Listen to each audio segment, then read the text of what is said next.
नमस्कार दोस्तों, आज हम लेकर आए हैं आज की 10 बड़ी खबरें फटाफट। तो आइए देखते हैं पहली बड़ी खबर। देश में 8 अप्रैल के बाद सबसे कम केस दर्ज। पिछले 24 घंटों में 1,27,000 नए मामले आए। देश में कोरोना के 1,26,000 मामले दर्ज किए गए थे। कल कोरोना से 27,095 लोगों की मौत हो गई। हालांकि 2,55,287 लोग ठीक भी हुए हैं।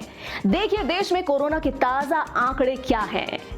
कुल केस 2,81,75,044। कुल डिस्चार्ज 2,59,47,629। कुल मौतें 3,31,895। कुल एक्टिव केस 18,95,520। कुल टीकाकरण 21,60,46,638। कल वैक्सीन लगी 27,80,058 डोज। राजस्थान सरकार ने लॉकडाउन में दी ढील। सरकारी कार्यालयों में 50% कर्मचारी ही उपस्थित रहेंगे। एक जिले से दूसरे जिले में जाना अब संभव हो सकेगा। समस्त उद्योग और निर्माण इकाइयों में काम करने की अनुमति होगी। पेट्रोल पंप दोपहर 12 बजे तक खुले रहेंगे। सभी प्रकार की दुकानें मंगलवार से शुक्रवार तक सुबह 6 बजे से 11 बजे तक खुलेंगे। मेंटेनेंस सर्विस देने वाले मोटर मैकेनिक, ITI सर्विस आदि के आवागमन पर रोक नहीं होगी। अब कोरोना वैक्सीन के लिए मॉडर्ना से $1 बिलियन का करार करने के करीब सिप्ला। कोविड-19 की दूसरी खतरनाक लहर के बाद अब देश में वैक्सीन की उपलब्धता बढ़ाने के प्रयास जारी हैं। इसी क्रम में भारतीय फार्मा कंपनी सिप्ला अमेरिकी वैक्सीन निर्माता मॉडर्ना के साथ मिलकर $1 बिलियन का करार करने के करीब पहुंच चुकी है। कंपनी ने सरकार से क्षतिपूर्ति के नियमों और ट्रायल के नियमों में रियायत लेने का आग्रह किया है। मॉडर्ना का ये टीका सिंगल शॉट होगा।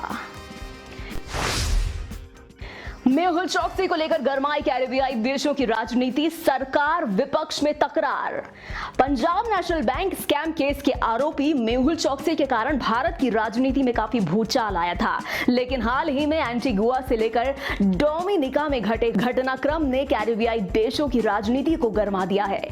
एंटीगुआ और डोमिनिका दोनों ही देशों की विपक्षी पार्टियों ने मेहुल चौकसी के मसले पर अपने अपने देश की सरकार को निशाने पर लिया। अब दिल्ली में घर बैठे ऑर्डर कर सकते हैं शराब। केजरीवाल सरकार ने होम डिलीवरी की दी इजाजत। अब दिल्ली में भी शराब की होम डिलीवरी शुरू हो गई है। दिल्ली सरकार ने मोबाइल ऐप या ऑनलाइन वेब पोर्टल के जरिए शराब की होम डिलीवरी करने की इजाजत दे दी है। इससे पहले छत्तीसगढ़ सरकार ने शराब की होम डिलीवरी शुरू की थी। इसके पीछे सरकारों का ये तर्क है कि इस फैसले से कोरोना काल में शराब की दुकानों पर भीड़ इकट्ठा नहीं होगी। योगी आदित्यनाथ की आलोचनाओं को लेकर बीजेपी में चिंता। यूपी विधानसभा चुनाव से पहले फीडबैक अभियान।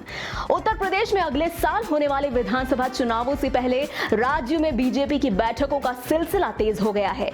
मीटिंगों का ये दौर संकेत देता है कि पार्टी कोविड संकट से निपटने को लेकर सीएम योगी की आलोचना को लेकर चिंतित है, जिसमें चुनाव से पहले सीएम योगी और दोनों उप मुख्यमंत्रियों को पद से हटाने की बात कही गई थी।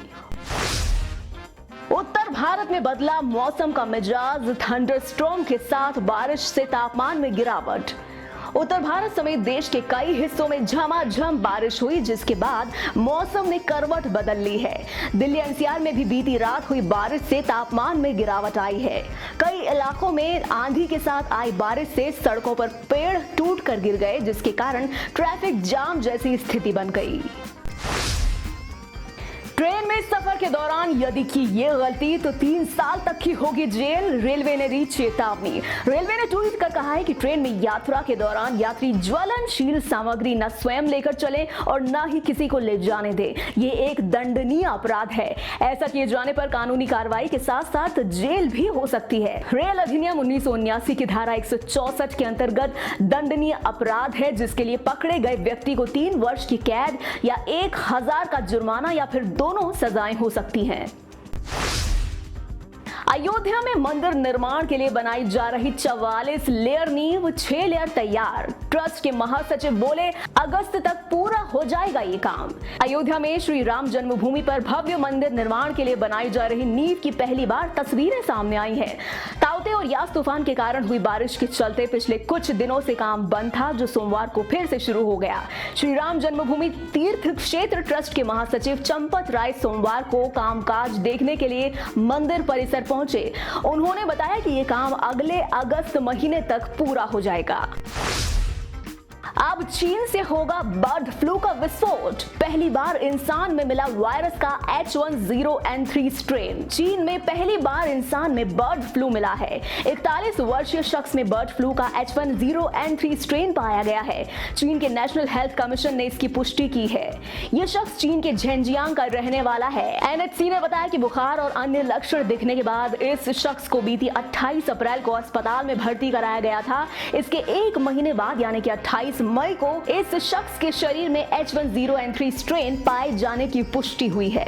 तो दोस्तों, आपकी क्या राय है इन 10 बड़ी खबरों के बारे में? कमेंट सेक्शन में लिखकर जरूर बताएं। साथ ही वीडियो को लाइक करें और साथ ही फैमिली और फ्रेंड्स के साथ इसे शेयर करें और साथ ही चैनल को सब्सक्राइब जरूर कर लें। धन्यवाद।